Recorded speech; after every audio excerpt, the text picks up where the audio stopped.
All right, let's talk about something we've all felt. You know that feeling when you look at your bank account and just sigh? You wonder where all the money went. We try budgeting apps, we do these challenges, but man, saving money can feel like you're fighting a losing battle. Well, what if I told you there's a secret weapon for this fight? And it's over 2,000 years old. Think about it. Maybe you tried New Spend January. You start out so optimistic, right? No more takeout, no more random Amazon buys. But then life happens. The cost of, well, everything keeps going up. And suddenly that challenge just feels like you're punishing yourself for no reason. If you're nodding along right now, trust me, you are not the only one. So, I want you to picture a classic showdown. In one corner, you've got us, with our modern money stress, our inflation woes, our student loans, and in the other corner, we have the undisputed, undefeated heavyweight champion of frugality, a guy from ancient history who was so good at not spending money, it's honestly legendary. Okay, let's meet him. His name is Diogenes of Sinope. He was an ancient Greek philosopher, and when I say he's the final boss of minimalism, I am not kidding.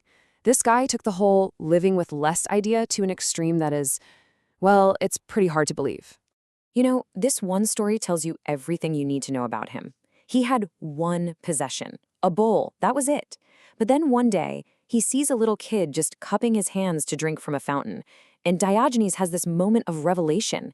He realizes even his one bowl is an unnecessary luxury. So what does he do? He chucks it.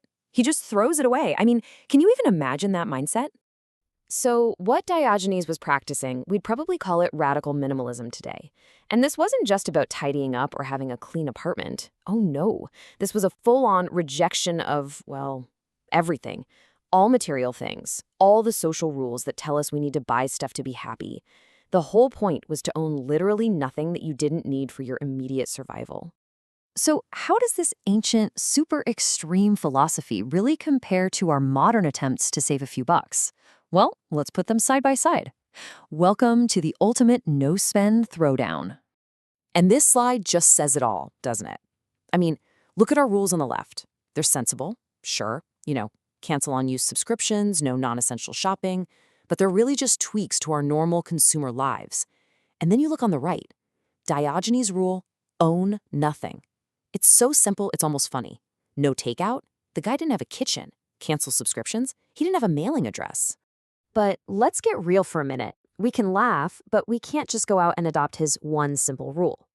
For us, just getting by in this high cost of living world is a nonstop battle. We've got rent, we've got bills, we've got groceries that cost more every week. The list of essentials for us is pretty long, and it's definitely not free. So that brings up a really important question. How in the world did Diogenes pull this off?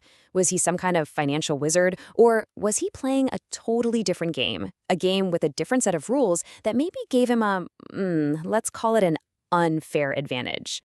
And it turns out that's exactly it. Diogenes had some major loopholes. He was able to live this zero-spent life because his world operated in a way that ours just doesn't. You could almost say he cheated. I mean, just look at this list.